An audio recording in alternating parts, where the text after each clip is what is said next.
nze nganze okusooka njagala okwebaza Musumba Bugingo. From the bottom of my heart engeri gyayagalamu Katonda empa omukisa.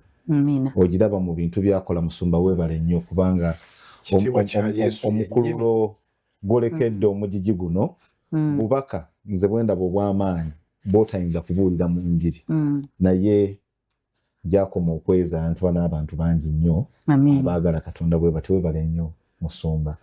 Bwe ntunula mu Uganda simanyi media houses nyingi oba yadde n'emu eyinza okukola nekkiriza n'egamba amawulire tugajjeewo ennaku 2 tuweeyo obudde buno bwonna okulaba nti tewali kiyingirira agenda ya Mukama. Ekyo kintu kikulu nnyo Musumba.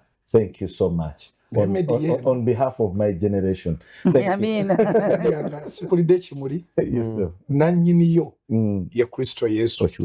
Era neebaza Katonda nti olunaku lwe nagwa mu batujju ne batukuba amasasi ne tufiirwa Oluganda Richard Muhumuza nti Katonda yankomyawo.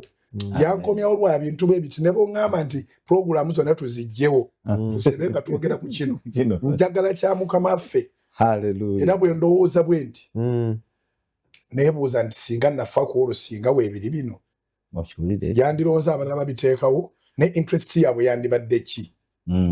So nteeka okukuuma omutima ogwo era sinze nsaana okwebazibwa ne Mukama affe yatuwa omukisa okuba n'emikutu gino. Hallelujah.